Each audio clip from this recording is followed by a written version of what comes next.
ሰላም ጤና ይስጥልኝ የተከበራችሁ የእኛ ስፖርት ዩቲዩብ ቻናል ተከታታዮች፣ ዛሬም እንደተለመደው የዕለተ ማክሰኞ የስፖርት ዜና ይዤላችሁ ቀርቤያለሁ። ለቻናሉ አዲስ የሆናችሁ ላይክ፣ ሼር፣ ሰብስክራይብ በማድረግ ለሌሎች እንዲደርስ እንዲሁም እንድታበረታቱኝ ስል በአክብሮት እጠይቃለሁ። ወደ ዜናው አልፋለሁ። ማይክል አርቴታ በሻምፒዮንስ ሊግ ከኢንተር ጋር ስላለባቸው ጨዋታ ጋዜጣዊ መግለጫ ሰጥቷል።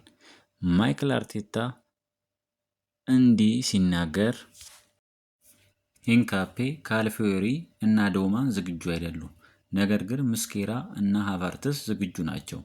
አርቴታ ስለ ቪክቶር ዮኬሬሽ ሲናገር ጫናዎቹ አሉ፣ ነገር ግን በሊጉ ውስጥ ያሉ ሁሉም አጥቂዎች ላይ የሚፈጠር ይመስለኛል። እንዲሁም በአሁኑ ሰዓት አጥቂ ሆኖ መጫወት ምን ያህል ከባድ እንደሆነ ያሳያል። ለዚህም ምክንያቱ የተጫዋቾች አካላዊ ጥንካሬ፣ የተከላካይ አማካዮች የበላይነትና ብቃት እንዲሁም በአብዛኛው ጨዋታው ክፍለ ጊዜ አጥቂዎች የሚሰጠው ክፍት ቦታ ጠባብ በመሆኑ ነው። ነገር ግን ዋናው ነገር ወጥ የሆነ አቋም እና ጽናት ነው። በስራው ላይ ምን ያህል ቁርጠኛ እንደሆነ እናውቃለን። ያለውን አቅም ሁሉ እየተጠቀመ ነው። እኛ ከሱ ጋር መስራታችንን መቀጠል አለብን። አርቴታ ስለ ኢንተር ሲናገር በሻምፒዮንስ ሊግ ውስጥ ውድድር አንድ ነገር ለማሳካት እድሉን ካገኘህ እንደ ኢንተር ሚላን አይነት ቡድን ሲያገኙ እሱም መያዝ አለብህ። ነገ ምሽት በመድረኩ ትልቅ ልምድ ያለው ከከፍተኛ ደረጃ ላይ ያለ እና ከፍተኛ ጎን ካለው ቡድን ጋር እንጫወታለን። እኛ ኢንተር ሚላን ምን ያህል ጠንካራ እንደሆነ ያንን እናውቃለን። ከዚያም ለእያንዳንዱ ጨዋታ ቡድን እናዘጋጃለን። ይህ ግልጽ ነው።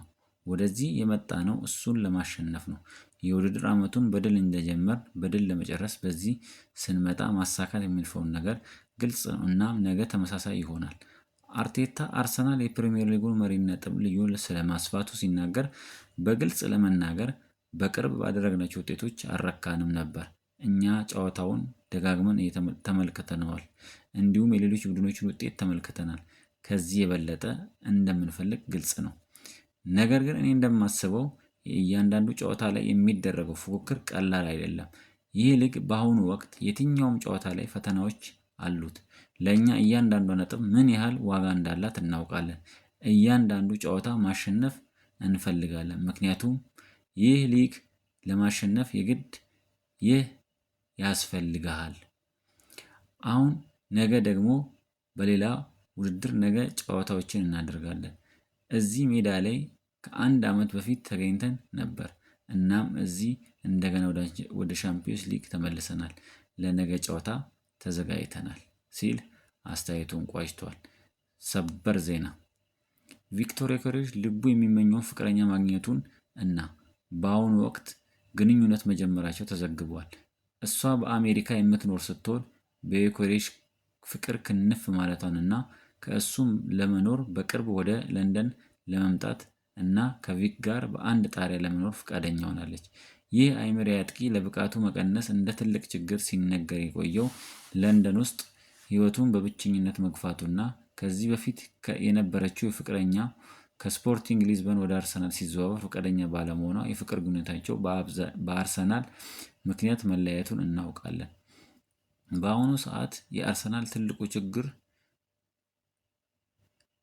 እየሆነ ያለው ክለብ የቀድሞ የማንቸስተር ዩናይትድ ተከላካይ ፓትሪስ ኤቭራ እንዲህ የሚል አስተያየት ስለ አርሰናል ሰጥቷል። በአሁኑ ሰዓት የአርሰናል ትልቁ ችግር እየሆነ ያለው የክለቡ ተጫዋቾች ወይም አሰልጣኙ ማይክል አርቴታ ሳይሆን በአሁኑ ሰዓት ትልቁ እና ዋነኛው የአርሰናል ችግር እየሆኑ ያሉት የአርሰናል ደጋፊዎች ብቻና ብቻ ናቸው ሲል ተደምጧል። ዝም ብላችሁ አስቡት።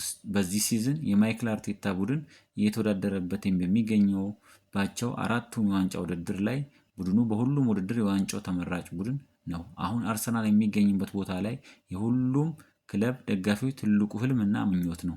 የአርሰናል ደጋፊዎች ግን አርሰናል ከኖቲንግሃም ፎረስት ጋር ነጥብ ጣለ በማለት ቡድኑ ላይ፣ አሰልጣኙ ላይ እና ተጫዋቾቻቸው ላይ የሰላ ትችትን በመስጠት ተጠምደዋል። እኔ ግን በግሌ የአርሰናል ደጋፊዎች በዚህ ሰዓት ምን እንደሚፈልጉ አልገባኝም ብለዋል። አልገባህ ብሎኛል። አርሰናል በአሁኑ ሰዓት በሊጉ ደረጃ ሰንጠረዥ አናት ላይ ይገኛል። በ7 ነጥብ ሊጉን እየመራ ነው።